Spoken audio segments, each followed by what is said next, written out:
They get evidence, audio recordings, case files, eliminating suspects, identifying murder weapons until you crack the case, and then you catch the killer.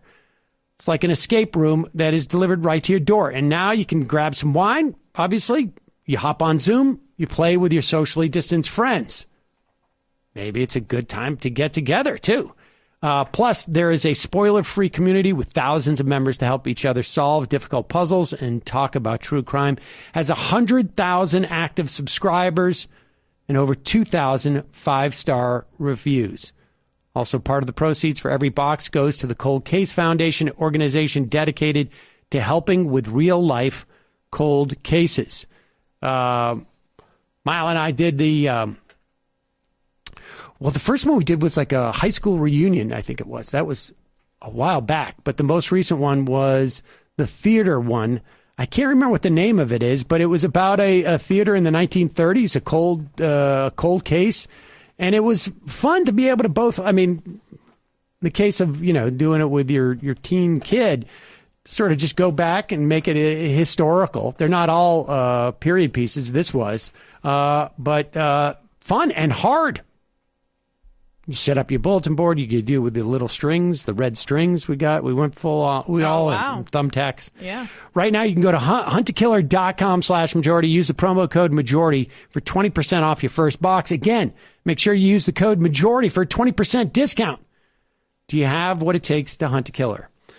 And a reminder, folks, this show relies on its members. You can become a member at jointhemajorityreport.com. Want to welcome to the program Nora Ericott. She is a human rights attorney and assistant professor at Rutgers University, co-founding editor of Jadalia, and the author of Justice for Some: Law in the Question of Palestine. Nora's having a little trouble with her camera. There's something block. Oh, there you go. Nora, thanks for joining us. I'm here with Emma Vigeland. I appreciate your speaking with us today. Thank you for having me. Thank you for being patient. It looks like there's a lot trying to block Palestinian voices from coming through, even the cameras. Yes. Well, there you go. I want to start. I mean, if you could just, I want to broaden out, but from the incidences over the past couple of weeks. But if you could just start with the evictions that are taking place in Sheikh Jarrah, what are the supposed legal justifications for these evictions? So let's start really close and basic about what's happening. Sheikh Jarrah is an East Jerusalem suburb, much like Silwan, Al-Azariya, Abu Dis, where I'm from. But the difference is that Abu Dis was cut off by the annexation wall that now cuts us off from the rest of Jerusalem.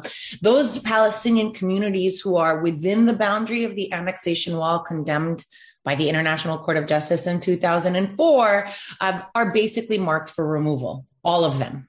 All of them are marked for removal by the state in order to be replaced with Jewish Zionist settlers.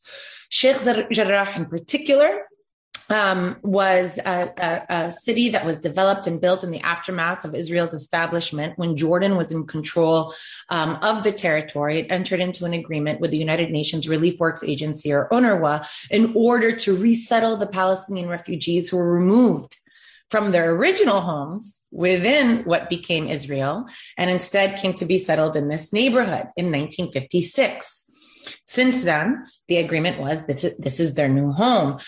In about 1982, Jewish Zionist groups, I should say, let's be specific, wanted these homes and wanted to expand Jerusalem even further, and so filed a lawsuit against the Palestinian families in Sheikh Jarrah, who appointed an Israeli attorney to represent them, who then fraudulently and negligently and I can't just illegally represented them and entered them into an agreement with the Israeli state, whereby the land as a result of this agreement now belonged to the Jewish groups, but that they had some permission to remain in their homes, but with no rights, with no title, with no guarantee. They basically became visitors in their own home.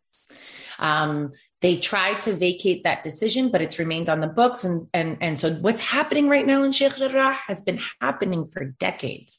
Most recently, some 10 years ago, a group of settlers started to move into the homes themselves with military backing. So you have the Hanoun family and the Ghawi family that were displaced by settlers and lived in tents in the front of their streets. This family right now, Al-Kurd family, settlers took half their home. So imagine just being in your house and somebody coming into half your home and staying there. And now they want all of it. And when the families protested, when Muna al-Kurd protested and saying, you're literally stealing my home, one of the settlers responded and said, if it's not me, another settler is going to take it. So it might as well be me. So this is the current condition. And this is the pitched battle that's now reverberated across the territory, where we see Palestinians in solidarity protesting across these violent fragmentations well beyond Jerusalem.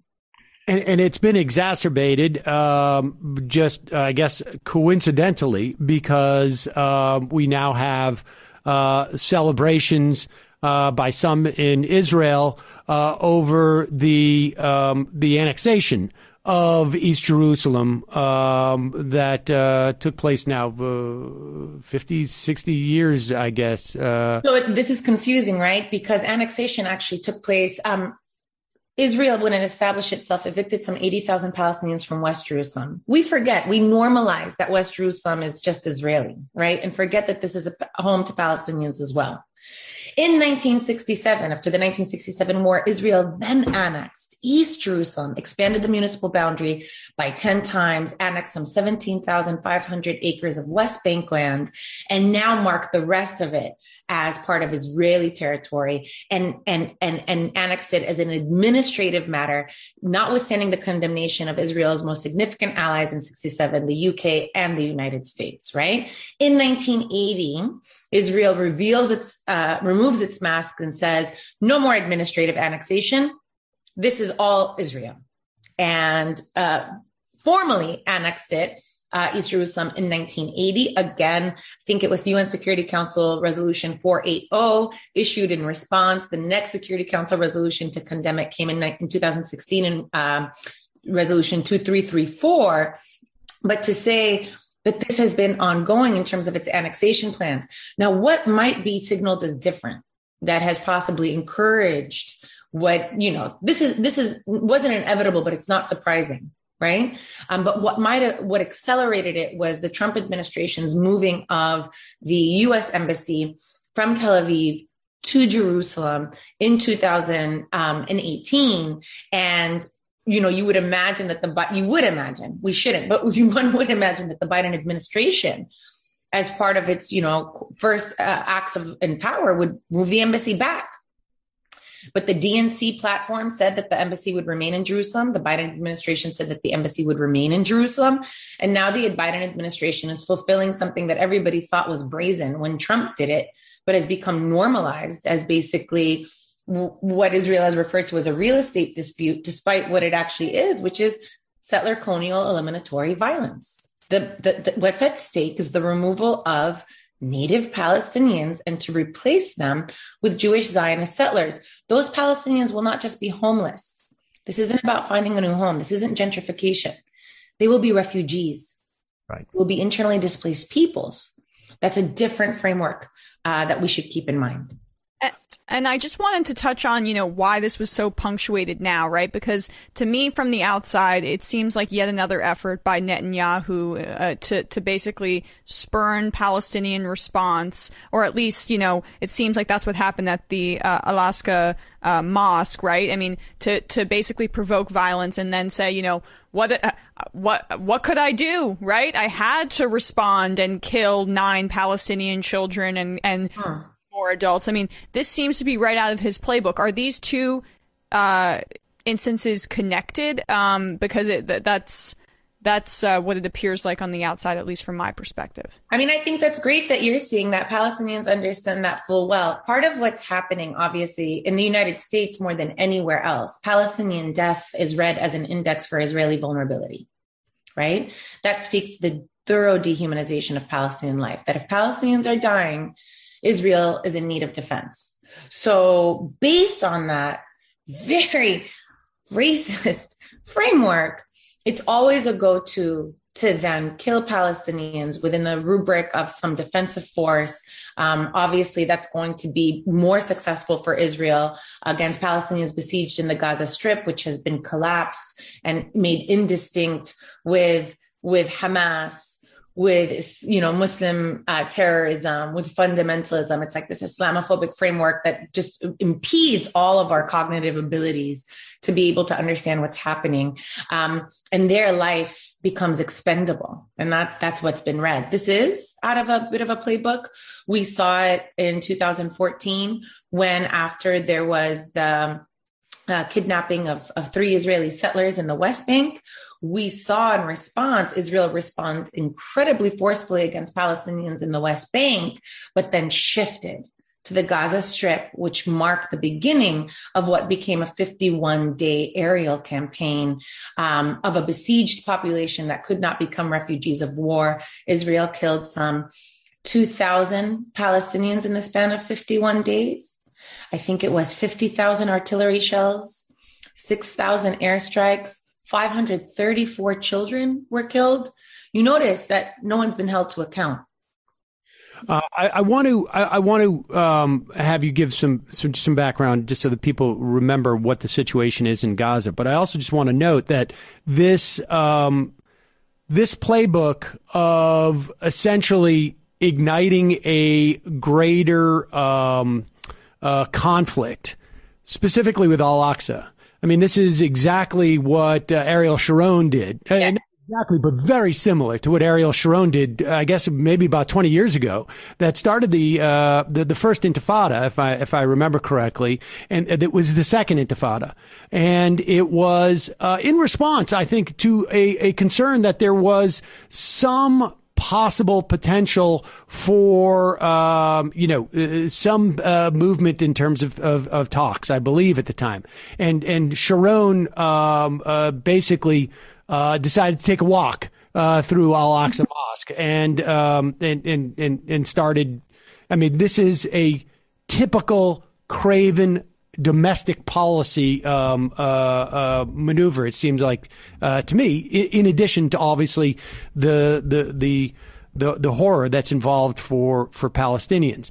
But speak to the situation in Gaza so that people our memories can be refreshed as to essentially what remains more or less an open air prison on some level. 1,000%. I'm glad you raised the Ariel Sharon's provocation. It was September 21, 2000. I remember I was an exchange student from Berkeley. I wanted to study at a Palestinian university, but they said that was dangerous. So I had to study at Hebrew University, right? Which they did, no irony there, right? But I was there when this happened.